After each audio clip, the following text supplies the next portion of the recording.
Halo teman-teman sekalian, welcome back di channel Lativianto, sebuah channel yang secara khusus memang untuk ngebahas, menyajikan diskusi terbaru mengenai perkembangan Timnas Indonesia, mulai dari kiprah Timnas Indonesia di putaran ketiga kualifikasi Piala Dunia, hingga calon pemain naturalisasi berikutnya dari Timnas kita, Timnas Indonesia.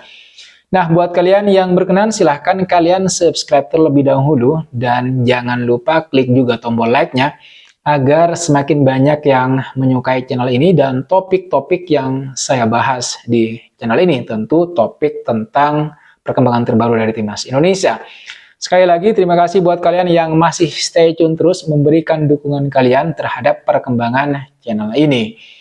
Oke teman-teman, akhir-akhir ini yang lagi ramai diperbincangkan adalah isu soal pemecatan Shin Tae-yong dari kursi kepelatihan Timnas Indonesia. Tapi ya, pada akhirnya itu bukan hanya sebuah isu atau rumor, karena kemarin hari Senin PSSI secara resmi mengakhiri kerjasama Timnas Indonesia dengan Shin Tae-yong sebagai pelatih kepala Timnas Indonesia, Timnas Merah Putih. Kepastian tersebut diumumkan langsung oleh Ketua Umum PSSI, Pak Erick Thohir, dalam konferensi pers bersama awak media gitu ya. Nah, dalam kesempatan tersebut, Pak Erick Thohir menyampaikan rasa terima kasihnya, tentu saja begitu, kepada pelatih Shin Tae-yong atas dedikasi dan prestasinya untuk Timnas Indonesia. Memang tidak bisa kita pungkiri teman-teman sekalian bahwa Shin Tae-yong ini telah membawa banyak kemajuan bagi perkembangan sepak bola Indonesia, terutama untuk tim nasional. Saya tidak perlu menjelaskan lagi ke kalian semua prestasi apa saja, karena sudah pasti kalian tahu semua. Nah, masalahnya adalah secara logika, tanpa ada angin, tanpa ada hujan, Shin Tae-yong dipecat. Padahal tren Timnas Indonesia di kualifikasi Piala Dunia 2026 itu lagi bagus, di mana di pertandingan terakhir kita berhasil mengalahkan Arab Saudi, sebuah tim yang selama belasan tahun itu belum pernah kita kalahkan.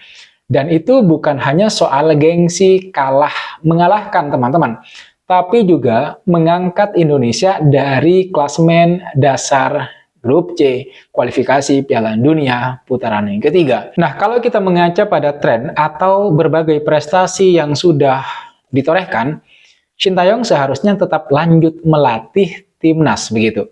Bahkan di kontrak perpanjangannya sebagai pelatih, Shin Tae-yong itu masih sampai 2027 melatih timnas kita, Timnas Merah Putih, Garuda yang kita cintai. Tapi dalam 2 pekan terakhir, kira-kira ya, isu soal pemecatan Shin Tae-yong itu begitu masif di berbagai platform media sosial. Beberapa pengamat yang sebelumnya mendukung kepelatihan Shin Tae-yong di timnas ini kemudian juga berbalik 180 derajat. Terutama ya sejak kegagalan dia, Shin Tae-yong ini membawa timnas kita, Timnas Indonesia, lolos ke semifinal Piala AFF. Tapi ya, gagal di Piala AFF, apalagi menggunakan pemain-pemain muda yang belum pernah tampil di timnas level senior, tidak seharusnya dijadikan dasar atau alasan untuk kemudian memecat Shin Tae-yong dari kepelatihan. Karena PSSI sendiri tidak memiliki target muluk-muluk di Piala AFF tahun kemarin, tahun 2024. PSSI juga setuju timnas membawa skuad muda di Piala AFF tahun kemarin, dengan alasan untuk regenerasi para pemain timnas. Nah, meskipun ini sempat menjadi polemik, tapi sebagian orang setuju bahwa keikutsertaan timnas di ajang Piala AFF adalah untuk regenerasi saja. Tapi kemudian bermula dari kegagalan menaklukkan Filipina hingga gagal lolos ke semifinal sesuai dengan target awal, gelombang isu pemecatan Shin Tae-yong ini mulai menghantam begitu ya, menghantam masyarakat Indonesia. Dan ujungnya Senin kemarin Pak Erick Thohir mengumumkan kalau PSSI sudah secara resmi mengakhiri kerjasama pelatih Shin Tae-yong dengan Timnas Indonesia. Ini sungguh sangat disayangkan. Saya bukannya setuju atau tidak setuju dengan dipecatnya Shin Tae-yong ini teman-teman sekalian, tapi memang pemecatan ini terkesan ada sesuatu yang belum transparan dari PSSI. Terutama keputusan yang menurut saya begitu tiba-tiba, mendadak begitu. Saya harus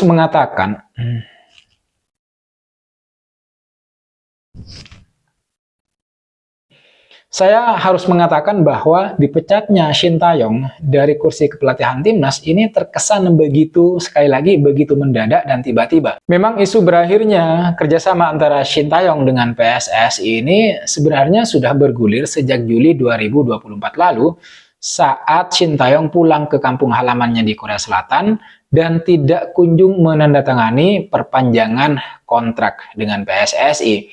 Kemudian perpanjangan kontrak dilakukan di bulan Agustus kira-kira. Shin Tae-yong diperpanjang hingga tahun 2027. Tidak ada perjanjian Shin Tae-yong harus membawa timnas Indonesia lolos ke putaran final Piala Dunia di dalam kontrak perpanjangan tersebut. Tidak ada secara eksplisit. Karena ya perjalanan timnas Indonesia itu masih sangat baru gitu ya, terlalu dini lah gitu ya kalau misalnya kita menargetkan masuk Piala Dunia. Bahkan di putaran ketiga, kita tidak punya target muluk-muluk lolos ke putaran final. Bahkan Shin Tae-yong mengatakan bahwa ya timnas butuh keajaiban untuk berkompetisi di putaran yang ketiga. Nah, seingat saya teman-teman, target besar yang ditekankan PSSI terhadap Shin Tae-yong saat itu adalah Indonesia harus bisa masuk ke dalam 100 besar ranking FIFA. Itu target utamanya. Semuanya sudah berjalan sesuai rencana. Shin Tae-yong ya kembali melatih timnas kita. Timnas kita juga bisa kita bilang cukup perkasa, terutama di putaran yang ketiga. Bahkan ini hampir di luar dugaan sebagian besar para pengamat bahwa ternyata ya Indonesia mampu meladeni permainan tim-tim seperti Australia, kemudian Arab Saudi, Bahrain, dan bahkan mendikte Cina. Bahkan di pertandingan terakhirnya kemarin di bulan November 2024, timnas Indonesia mampu mengalahkan Arab Saudi dengan skor 2-0. Timnas di luar dugaan siapapun, bahkan mungkin di luar dugaan PSSI sendiri. Menurut saya semua berubah ketika melihat penampilan timnas yang mampu meladeni gitu ya, mengimbangi permainan-permainan tim-tim seperti Arab Saudi, kemudian Australia, Bahrain, dan sekali lagi harus saya katakan mendikte permainan Cina meskipun kita secara gol kalah waktu itu. Tapi jelas bahwa performa timnas Indonesia di putaran yang ketiga itu telah merubah arah dan menaikkan hasrat PSSI dan kita semua para pecinta sepak bola timnas Indonesia itu semakin tinggi hasrat kita bahwa dengan kualitas yang ada sekarang, timnas seharusnya bisa lolos ke putaran final Piala Dunia 2026. Bahkan kita punya peluang yang bagus, peluang yang besar untuk lolos secara langsung atau otomatis. Ekspektasi dan hasrat inilah yang menurut saya kemudian menjadi semacam penggerak gitu ya, motivasi bagi PSSI dan seluruh keluarga besarnya untuk mulai kepikiran mengganti pelatih dengan pelatih rasa Eropa, mengganti Shin Tae-yong dengan pelatih rasa Eropa. Karena rata-rata pemain kita itu bermain di Eropa dan kita membutuhkan ya pemain dan taktik ala Eropa. Dan kebetulan sekali Shin Tae-yong mendapatkan hasil minor di Piala AFF kemarin tahun 2024 dengan skuad muda yang dibawanya. Skuad muda ini juga sudah berdasarkan persetujuan PSSI. PSSI juga menganggap atau menjadikan Piala AFF sebagai tujuan antara. Ya, tujuan penting nggak penting sebenarnya. Dan hanya dimaksudkan untuk melatih para pemain muda sebagai upaya regenerasi di timnas. Tapi siapa yang nyangka bahwa ternyata rencana Shin Tae-yong yang membawa pemain muda di Piala AFF tahun 2024 itu ibarat menggali kuburan sendiri. Shin Tae-yong mendapatkan hasil buruk karena gagal melangkah ke semifinal. Lalu berujunglah pada wacana pemecatan, berujunglah pada isu pemecatan Shin Tae-yong.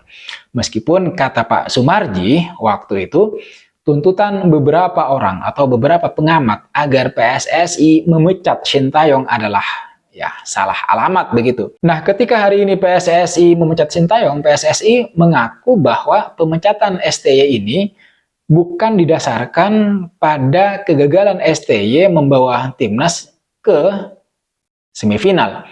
Setidaknya menurut saya itu bukan satu-satunya faktor. Tapi ya, menurut Pak Erik, setidaknya ada sekitar 3 alasan atau dasar yang membuat PSSI harus memecat Shin Tae-yong. Di mana diantaranya, tentu saja dari 3 alasan tersebut, pertama, Shin Tae-yong dinilai belum sepenuhnya bisa menerapkan strategi yang diharapkan di timnas Indonesia sejauh ini.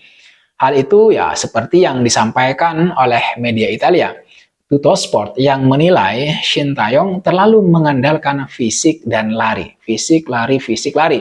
Nggak cocok dengan para pemain yang kebanyakan katanya bermain di Eropa. Itu alasan pertama. Kemudian alasan yang kedua adalah masalah komunikasi. Di mana Shin Tae-yong itu ya tidak bisa berbahasa Inggris dan juga tidak bisa berbahasa Indonesia. Komunikasi ini dinilai telah menjadi salah satu faktor yang membuat para pemain kesulitan untuk menerapkan strategi di atas lapangan karena perbedaan bahasa tadi, walaupun ada penerjemahnya. Selanjutnya, alasan ketiga, Pak Erick Thohir menilai bahwa Shin Tae-yong ini belum bisa mengimplementasikan seluruh program dari PSSI dengan maksimal. 3 alasan inilah yang kemudian menjadi landasan atau dasar bagi PSSI untuk memecat Shin Tae-yong. Untuk alasan yang ketiga, saya kira kurang agak bisa diterima teman-teman sekalian. Karena kan kontrak perpanjangan Shin Tae-yong itu kan baru dimulai pada Juli atau Agustus 2024 kemarin. Dan kerjasama PSSI di bawah Pak Erick Thohir dengan Shin Tae-yong ini baru berjalan beberapa bulan sampai tahun 2025 ini. Waktu yang terlalu pendek untuk menyimpulkan bahwa Shin Tae-yong belum bisa mengimplementasikan seluruh program dari PSSI dengan maksimal. Ingat ya, seluruh program. PSSI mengatakan seluruh program. Sementara kalau kita pikir kerjasama PSSI di bawah kepemimpinan Pak Erick Thohir dengan Shin Tae-yong sebagai pelatih timnas, sekali lagi, itu belum sampai setahun teman-teman.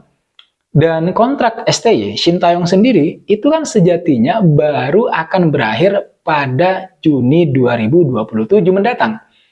Dari 3 alasan yang disampaikan Pak Erick Thohir yang sudah saya sebutkan barusan, menurut saya alasan yang ketiga itu sulit diterima akal dan terkesan dipaksakan. Tapi mau gimana lagi gitu ya, itu sudah menjadi keputusan PSSI. Shin Tae-yong sudah dipecat dan PSSI sudah menyiapkan pelatih baru. Nah, mengenai pelatih baru timnas kita ini akan saya ulas, akan saya bahas di video berikutnya. Jadi pastikan kalian stay tune terus di channel ini untuk memperoleh atau mendapatkan kabar-kabar terbaru dari timnas Indonesia. Oke teman-teman sekalian, saya kira itu yang bisa saya bahas, yang bisa saya share ke kalian semua di konten kali ini. Terima kasih sudah nonton video ini sampai selesai. Jangan lupa like, comment, dan subscribe. Nyalakan notifnya. I'll see you on the next video.